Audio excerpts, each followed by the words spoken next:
रहमतुल्लाहि व बरकातुहू। अल्हम्दुलिल्लाह नहमदुहु व नस्तईनुहु व नस्तगफिरुहु व नु'मिनु बिही व नतवक्कलु अलैहि व नऊज़ु बिल्लाहि मिन शुरूरि अंफुसिना व मिन सय्यिआति अमालिना। मन यहदिहिल्लाहु फला मुदिल्ल लहु व मन युद्लिलहु फला हादिय लहु।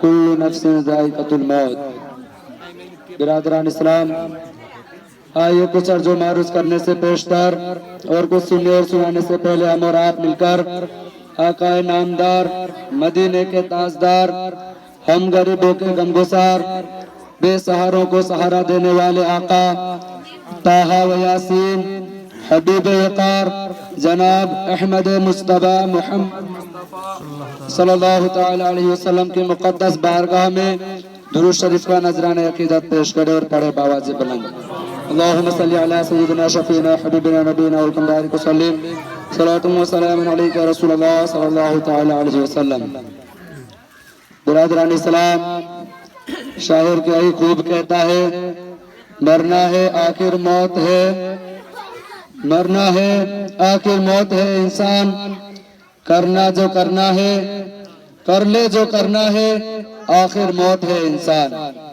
बिरादरान इस्लाम, आज का माहौल दुनिया का ये पाया जा रहा है कि कोरोना वायरस की वजह से हर दुनिया में हर लोग परेशान हाल है। हिंदुस्तान हो या पाकिस्तान, अमेरिका हो या अफ्रीका, चीन हो या जापान, नेपाल हो या भूटान, हर तरफ बेचैनी और बेकरारी पाई जा रही है। आखिर चैन और सुकून कहाँ मिलेगा मुसलमानों? क्या हिंदुस्तान में चैन और सुकून मिलेगा? क्या पाकिस्तान में चैन और सुकून मिलेगा? क्या अमेरिका में चैन और सुकून मिलेगा? क्या अफ्रीका में चैन और सुकून मिलेगा? तो नहीं मुसलमानों, चैन और सुकून चाहते हो तो सिर्फ और सिर्फ जिक्रुल्लाह में चैन और सुकून है। इसीलिए कुरान ने पुकार कर ऐलान सुनाया, अला बिज़िक्रिल्लाहि तत्मइन्नुल कुलूब, यानी सिर्फ अगर दिलों को चैन और सुकून मिलता है तो सिर्फ जिक्रुल्लाह से मिलता है। अब जिक्रुल्लाह के लिए हमें क्या करना चाहिए? जिक्रुल्लाह नमाज में है, जिक्रुल्लाह रोजे में है, जिक्रुल्लाह हज व ज़कात में है। मुसलमानों, हम लोग आज ये देखते आ रहे हैं कि किसी ना किसी दिन किसी का इंतकाल होता रहता है। हम उन्हें दफन भी करते हैं और वापस आ जाते हैं।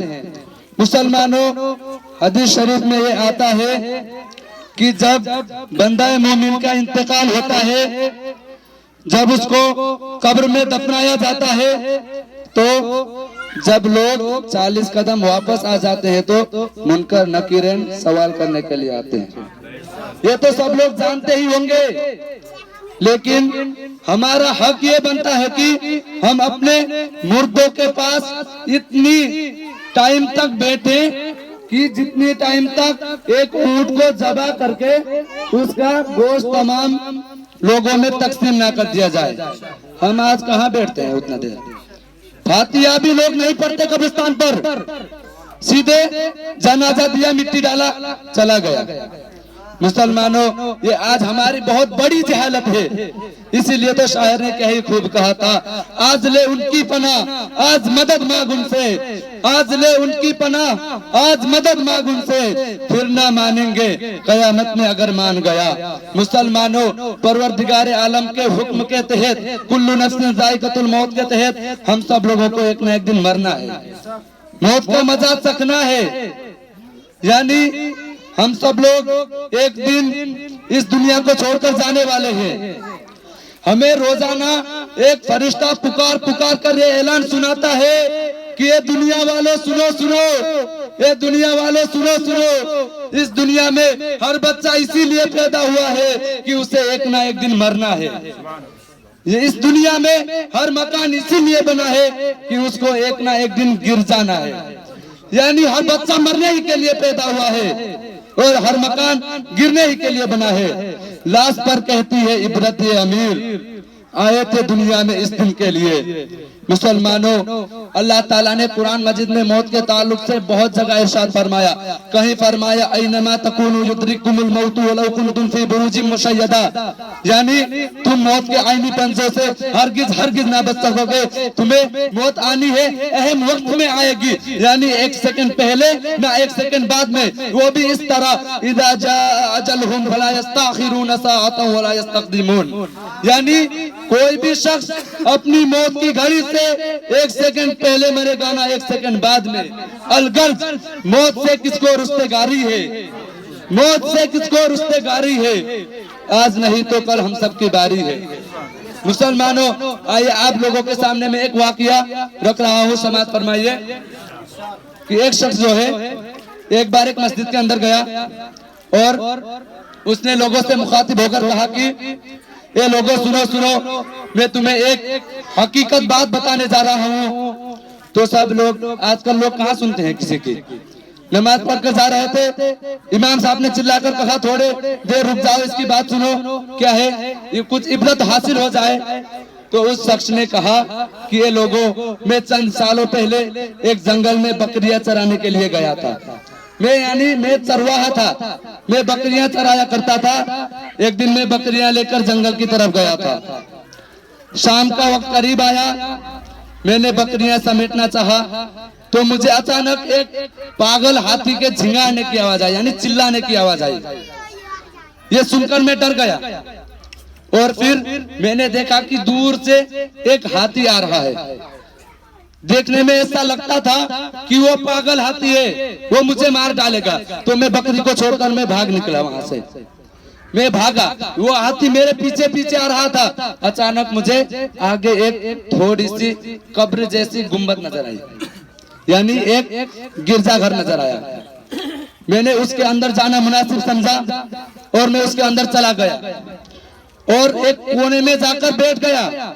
फिर वो हाथी आया, उसने अपनी सूंड को उस गुंबद के अंदर डाला कि सूंड से उसे खींच के उसे रोन डालूं। मुसलमानों, फिर उसने क्या किया कि उस जो कब्र में थी ना कब्र, वहां से बिच्छू निकले, अल्लाह अकबर, और वो बिच्छू दीवार पर रेंगते हुए उसके पास आए।